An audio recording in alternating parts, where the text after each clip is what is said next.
to heal the whole of society, we must embrace all that's been cast out. Prisons are so institutionalized. It's one of the largest industries in the world. There's food, there's suppliers, there's guards, there's a whole host of mechanisms, just a warehousing of people, and especially of people who are very vulnerable. People don't have real lasting change from their experience in prison. It doesn't have to be that way. You go into a monastery, and a monastery is a blessed experience. It's an opportunity to get to look inside and discover who you are and how you operate. And really, if you look at prisons, they have the same basic structure, just a different intention. So what if we shifted that intention?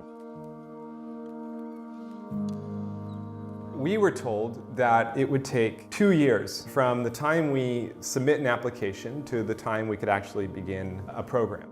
So I wrote up a proposal thinking that might as well get the 2-year clock started now.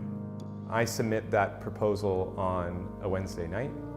Thursday morning, we get a reply from Courtney Waybright, who runs all of the inmate programs at the largest women's prison in the United States. It encompassed so many components, from meditation to self-reflection. It was the right choice to bring it into the institution. The book that we ended up writing is called The Art of Soul Making. The book is a guide to finding internal freedom regardless of one's circumstances, through stories, lessons, and contemplative practices like yoga, meditation, and soul writing. When I was in the free world, I was bonded to the gang lifestyle, to violence, to drug use. So I wasn't really free even though I was in the outside. Yoga was new to me, meditation was new to me, the daily soul letters. The art of soul making, so important. You know, I've been very devoted to yoga, Pilates, health and wellness for a very long time. To have that come in and touch so many lives in this institution, that's wonderful. Participants can study the book on their own, with fellows in prison, or with volunteers outside prison. I had never had communication with an incarcerated person, and I signed up to be a letter writer. I'm now the project manager, and I have the opportunity to link people up and see the magic that happens when two people are willing to be vulnerable and communicate with one another. I had a great opportunity to write with a pen pal named Miss Anjuli. And she goes through the same struggles like I do, but she's out there. And that's when it made me realize what freedom really was. Because it's not where you're at, it's how you see life. And the way she would write to me, like I was just another person, like I wasn't just some inmate that the world forgot about. She cared. These are the letters that came in just this week. From the time the inmate receives their first letter to the time that they receive the yoga mat from their soul maker, some magic is happening. I was able to find an inner peace within myself, freedom inside that I never knew I could have. The first time I meditated, I started crying, and I didn't know why. The stress of going to trial, of coming to prison, of this being new, I realized I was releasing emotions that I had stored up. Inmates tell me these programs make me feel like I'm not in prison anymore. My voice was quieted for the longest time when I was in an abusive relationship. I used to be an opera singer, and my ex didn't like me singing. So I stopped singing, and a part of me died. I didn't realize that part of me died, and I became numb. And that's when I realized I need to work on this, I need to fix this, but I didn't know how. And then I had your group. I took your lesson plan, and I opened up, and then it changed me forever. Now I sing all the time. I'm always singing, I'm always singing. You turned my pain into purpose, and no longer do I feel worthless. I thank you for your wisdom that changed my thoughts of prison. For freedom is not a place, it's a mindset I now embrace. In the prison monastery system, we recognize healing the body allows for liberation of the mind.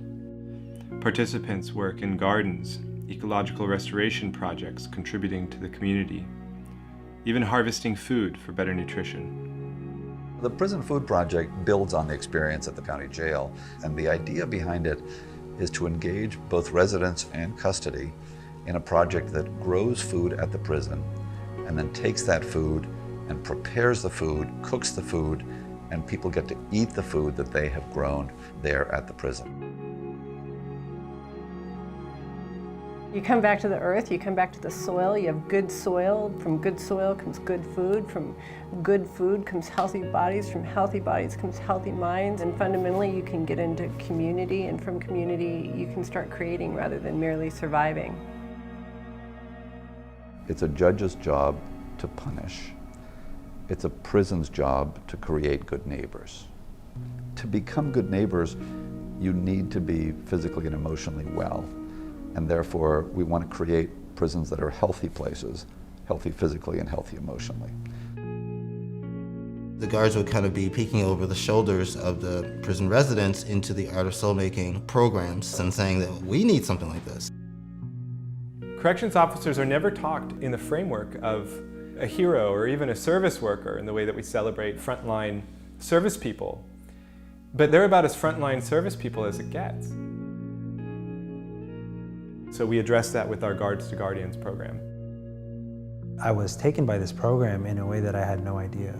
I interviewed these officers and I just started to relate to them as people. After I first read it, and I've told you this, and I've nicknamed it my chicken soup for the soul for correctional officers. They're not used to seeing people fight or people threaten each other or people beat each other.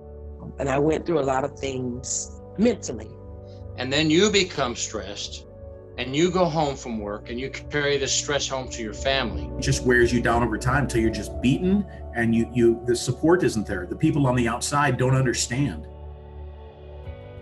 It's important for us to realize that we place a value on the persons who are incarcerated, because 95% of them are going to be out someday. Correctional officers are with the inmates for the entire time they're in jail or prison, so who can be a big influence for those incarcerated? We can be the influence. I've read so many blogs and articles from so-called corrections people, and they just don't sound like they came actually from a pod or living in it. They sound so forced. The things you bring up are things that corrections professionals actually say to each other. So right now the program's set up as a workbook. It's a 4-chapter workbook that covers the basic principles to convert all of this built up pain that officers have and convert it into something creative, into something new. They do not have to walk in this world alone. I had a son that went to jail, and I'm gonna tell you right now, I know sheriffs, judges, doctors personally whose children have gone to jail or prison. I'm gonna tell you, it was tough. But the love of your child will overpower the fear of going in there and visiting.